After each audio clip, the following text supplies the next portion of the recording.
41085 John Stephen Oluka, you are sentenced to dismissal from the Defence Forces. You have a right of appeal within 14 days if you are not satisfied with the decision of this court. You so rule. Done at base camp, Somalia, this 11th day of November 2023, under my hand and seal of this court. Amanya gange nze Brigadier General Robert Freeman Mugabe, Ssentebe wa Kkooti y'amagye etuli Makindye naye kati nga tuli mission era nga kukola ejjaffe nga gya bulijjo. Era kino kiraga obwatu nti tekuli n'omu ali waggulu w'amateeka. Bw'ozza omusango ne wabeerawo obujulizi obuleetebwa oba ne bukulumika, amateeka ge galamula nga oba oli mukungu oba toli mukungu mu magye. Kino kitegeeza oba kirimu okubulwako emmundu oba amasasi, oba okubeera n'amasasi mu bumenyi bw'amateeka, oba okulemererwa okuteekawo entegeka esoboseza okukuuma emmundu n'amasasi. Bye bimu kye kitegeeza. Ndowooza si kituufu kugamba nti emisango gyeyongedde oba mingi, kubanga emisango gye tuwulidde ekiseera gye tumaze wano gibadde emisango 6, n'ogumu ogutawedde bulungi naye oguli kumpi okugwa tugenda kuguulira nagwo nga tuzzeeyo waka. Kati okusinziira enamba y'amagye eri mu mission area na gino emisango 7 gye tukozeeko, obumenyi bw'amateeka ndaba tibuli waggulu nnyo. Abajaasi baffe abasinga balina empisa. Ku baduumizi balina okulondebwa okusinziira ku busobozi bwabwe mu kuduumira.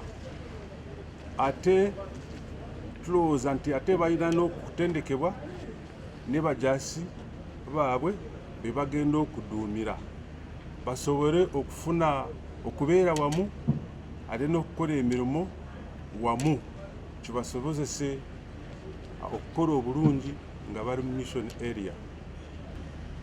Kuffe ffenna abali mu ggye lya UPDF tekuli ali waggulu w'amateeka, era bw'ozza omusango nga waliwo obujulizi obulukulumika, amateeka gajja kukolako. Ate tulina kugondera n'ebyo bye baateekako nga oli mu mission area, kubanga waliwo amateeka, rules of engagement, standing operating procedures. Ebyo byonna birina okuteekebwa mu nkola kisobozesa okuyamba abaduumizi n'abajaasi baabwe okukola obulungi nga tebazza misango ate ne beesanga nga oluusi bagenze mu kooti kubawezesa. Kulikuwa na risasi 60 ambao zilikuwa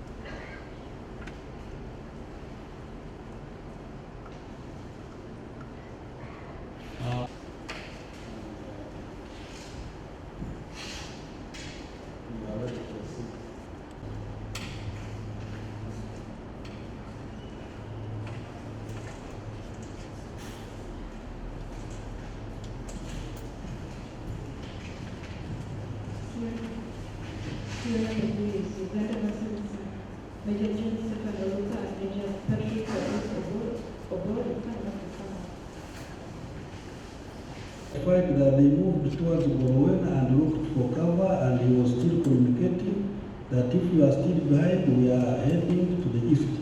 That Sergeant Kakuro had been shot and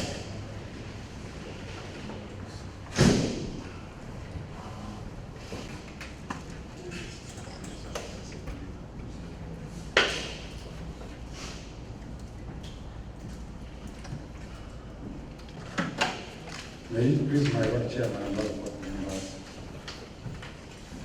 Kama hapa nimeshazungumza.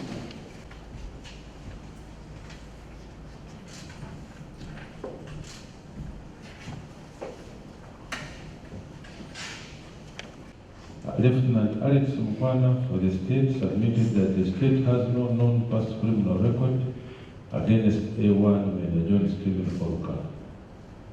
On A2, Major Patrick Zadok Abor, counsel submitted that he is not the first offender because he was charged before the 5th Division Court Martial on the charge of terrorist shooting in operation and was sentenced on 20th January 2022 to 1 year detention to be served at Makini Military Police Detention Center.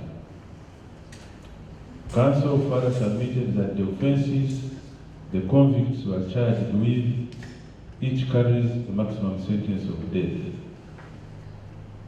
Counsel submitted that the convicts' act of running away from Al-Shabaab greatly affected the name of UPDF and gave Al-Shabaab the will to fight our forces. Counsel further submitted that a number of soldiers and fighting equipment were lost because of the cowardly actions of the convicts. Counsel further submitted that when UPDF organized for a search and destroy force for an operation on the 27th of May 2023, it prematurely aborted because of Major Stephen Oruka's actions. Lastly, counsel prayed for a deterrent sentence against each of the convicts. In mitigation, Nakawi Priscilla counsel for the convicts submitted that A1 Major John Stephen Oruka is the first offender, has served the army for 37 years, has 6 wives, 15 children, and other dependents. He is 58 years of age, is remorseful, is a secret man, and lastly, that he was arrested on 31st May 2023. Counsel further submitted that the convict is a secret man and prayed for a lenient sentence. Lastly, the convict himself informed the court that he was sorry for his actions and prayed for forgiveness. In the mitigation for A2, Major Patrick Zadok Abor, counsel submitted that the convict has been remorseful throughout the trial, has served the army for 22 years, has a wife who got an accident and is paralyzed, has 7 children, is aged 49 years with his participation in the war in northern Uganda, and he has trained many soldiers and an instructor, and lastly, not mandatory that this should be captured in the charge and enforcement statement. The fact that Lance Corporal Kaban in the premises, we pray that the good president to read the charges again to mention the person.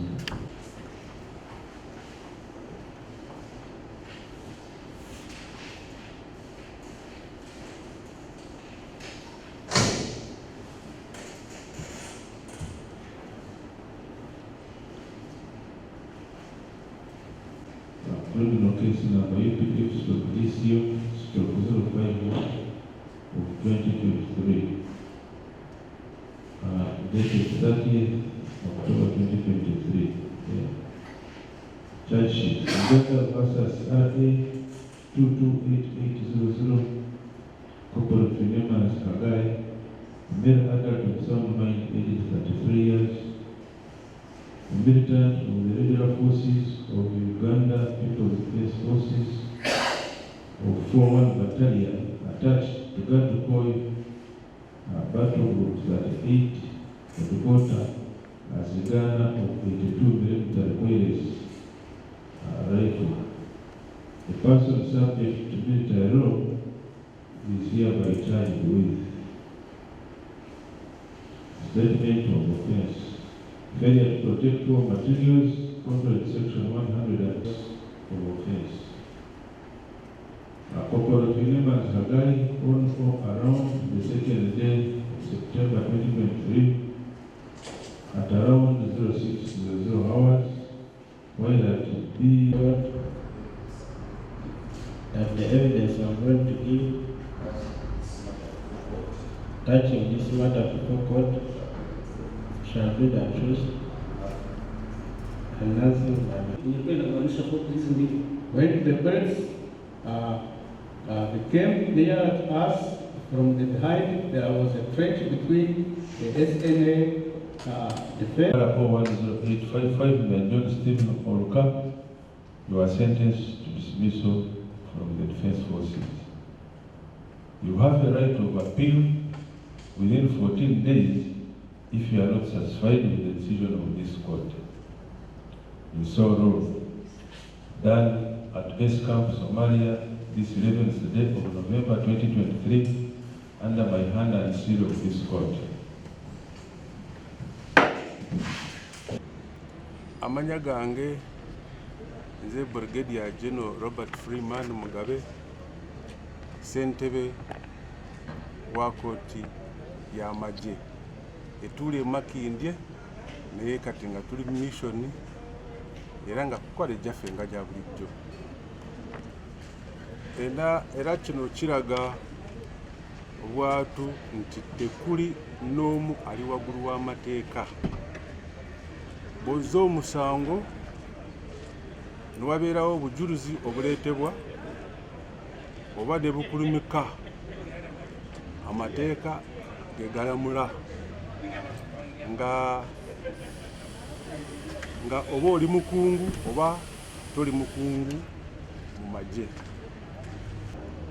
Kino kitegeeza oba kirimu okubulwako emmundu oba amasasi oba okubeera n'amasasi mu bumenyi bw'amateeka oba okulemererwa okuteekawo entegeka esoboseza okukuuma emmundu n'amasasi bye bimu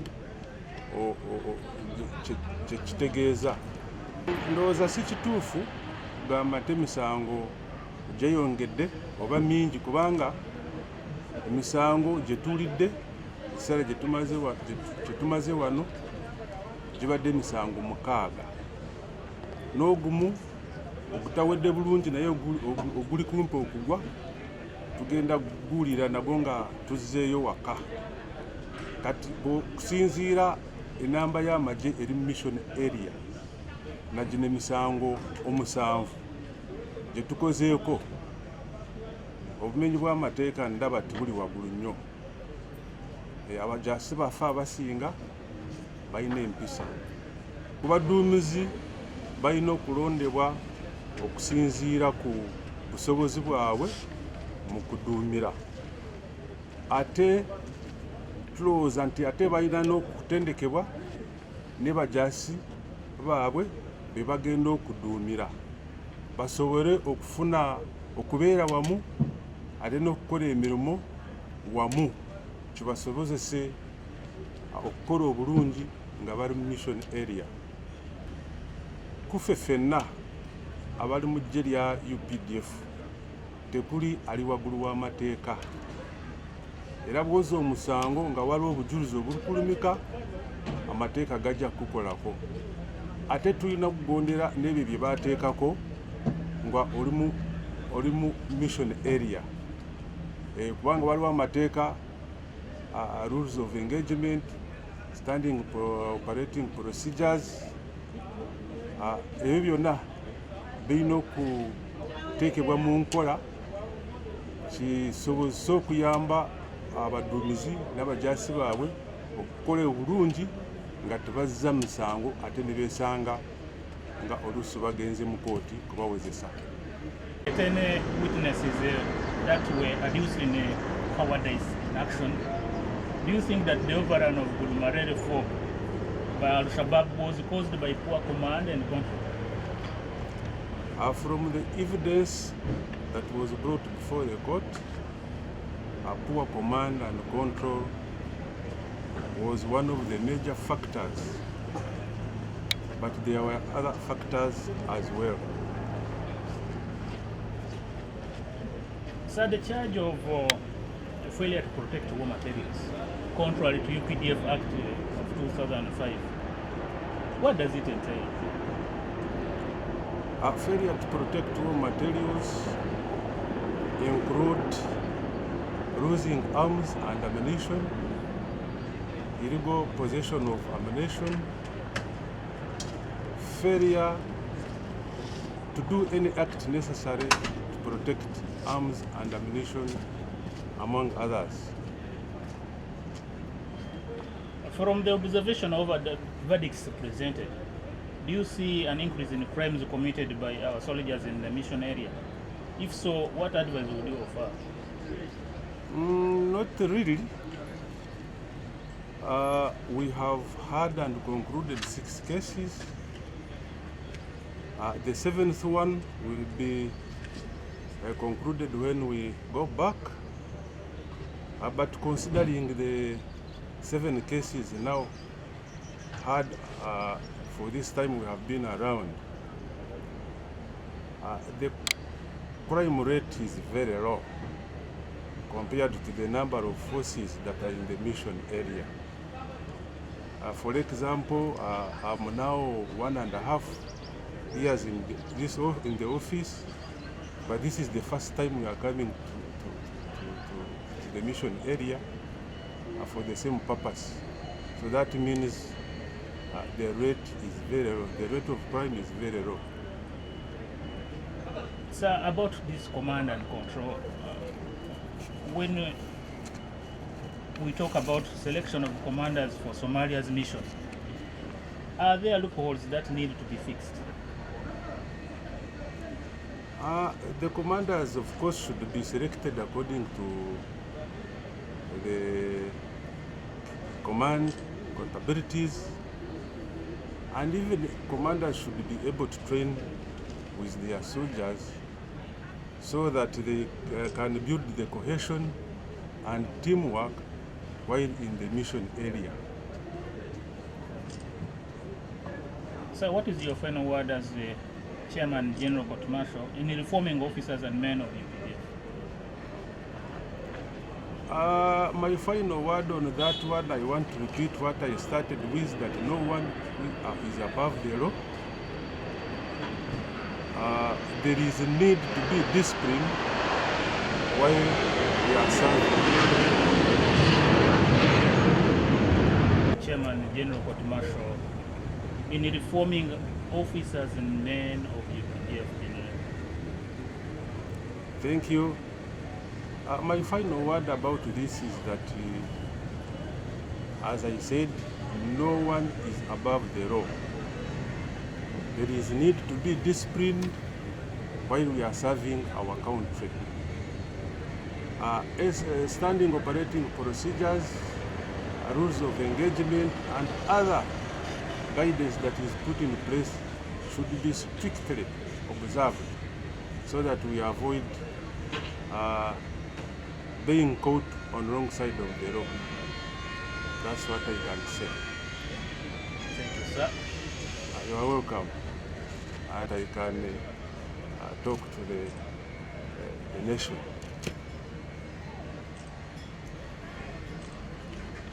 Okujja okukkiriza okubuuzeko ebibuuzo, naye sooka otubuulire erinnya lyo n'omulimu gw'okola. Amanya gange nze Brigadier General Robert Freeman Mugabe, ssentebe wa Kkooti y'amagye etuula e Makindye, naye kati nga tuli mission era nga kukola ejjaffe nga gya bulijjo. Afande, essomo ki lye tuyiga mu kuwozesa abakungu mu magye ba senior officers mu kigambo kyo obutiitiizi mu lutalo? Era kino kiraga obwatu nti tekuli n'omu ali waggulu w'amateeka. Bw'ozza omusango ne wabeerawo obujulizi obuleetebwa oba ne bukulumika amateeka gegalamula nga oba oli mukungu oba toli mukungu mu magye.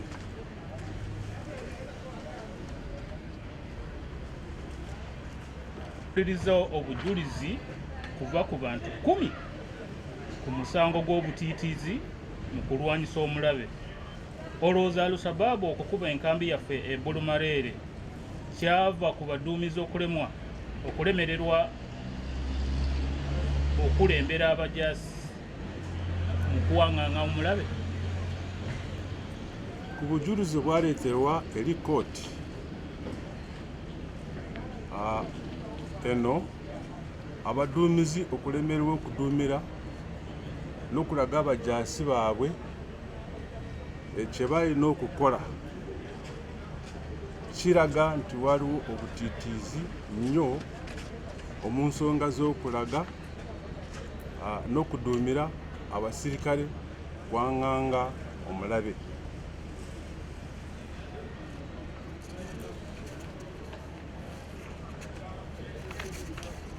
Afande, musango ogw'okulemerwa okukuuma ebyokulwanyisa kitegeeza ki?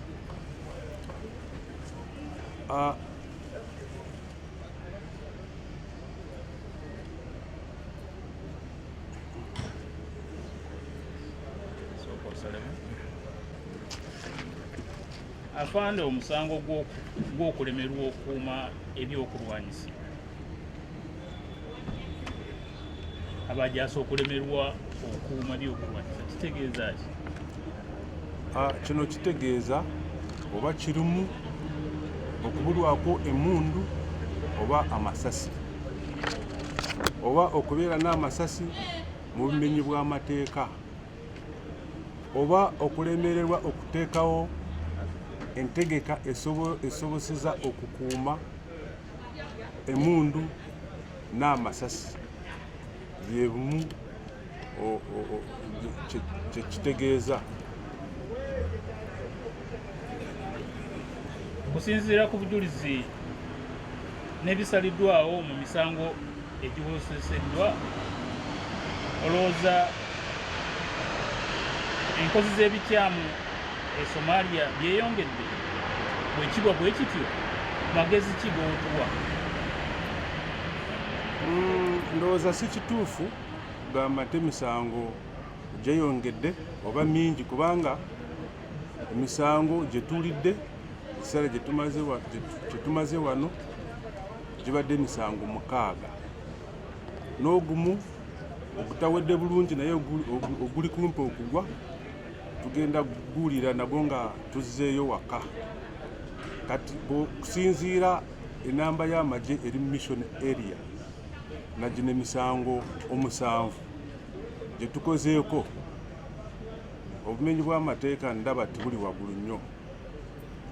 Abajaasi baffe abasinga balina empisa.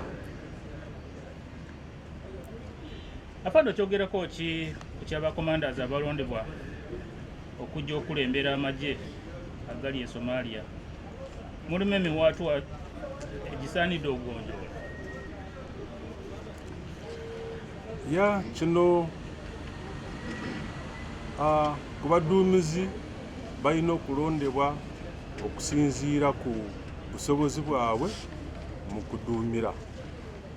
Ate tulowooza nti ate balina n'okutendekebwa ne bajaasi baabwe be bagenda okuduumira, basobole okufuna okubeera wamu ate n'okukola emirimu wamu, kibasobozese okukola obulungi nga bali mu mission area. Afande, ekigambo ekyosembyayo gwe nkati nga mukulu wa General Court Martial ekisembayo kuffe amagye ga UPDF? Era njagala kuddamu nga kye n'atandise nakyo nga ngamba kuffe ffenna abali mu ggye lya UPDF tekuli ali waggulu w'amateeka, era bw'oza omusango nga waliwo obujulizi obulukulumika, amateeka gajja kukolako. ate tulina kugondera n'ebyo bye baateekako nga oli mu mission area. Kubanga waliwo amateeka, rules of engagement, standing operating procedures, ebyo byonna birina okuteekebwa mu nkola kisobozesa okuyamba abaduumizi n'abajaasi baabwe okukola obulungi nga tebazza misango ate ne beesanga nga oluusi bagenze mu kooti kubawezesa. Tweyanza Gafaani. Nange neyanza ate Mukama bampeera omukisa. Oluganda ng'olukuba mudiiga. Thank you, sir, for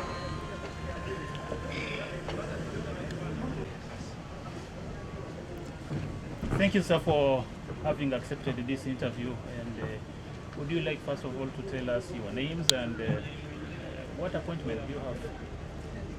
Thank you. I'm Brigadier Robert Freeman Mugabe, the Chairman General Court Marshal. Sir, we have seen that you have sentenced 2 senior officers commanding units for cowardice in action. What lessons do we learn from as UPDF in general? The lessons learned, first of all, it sends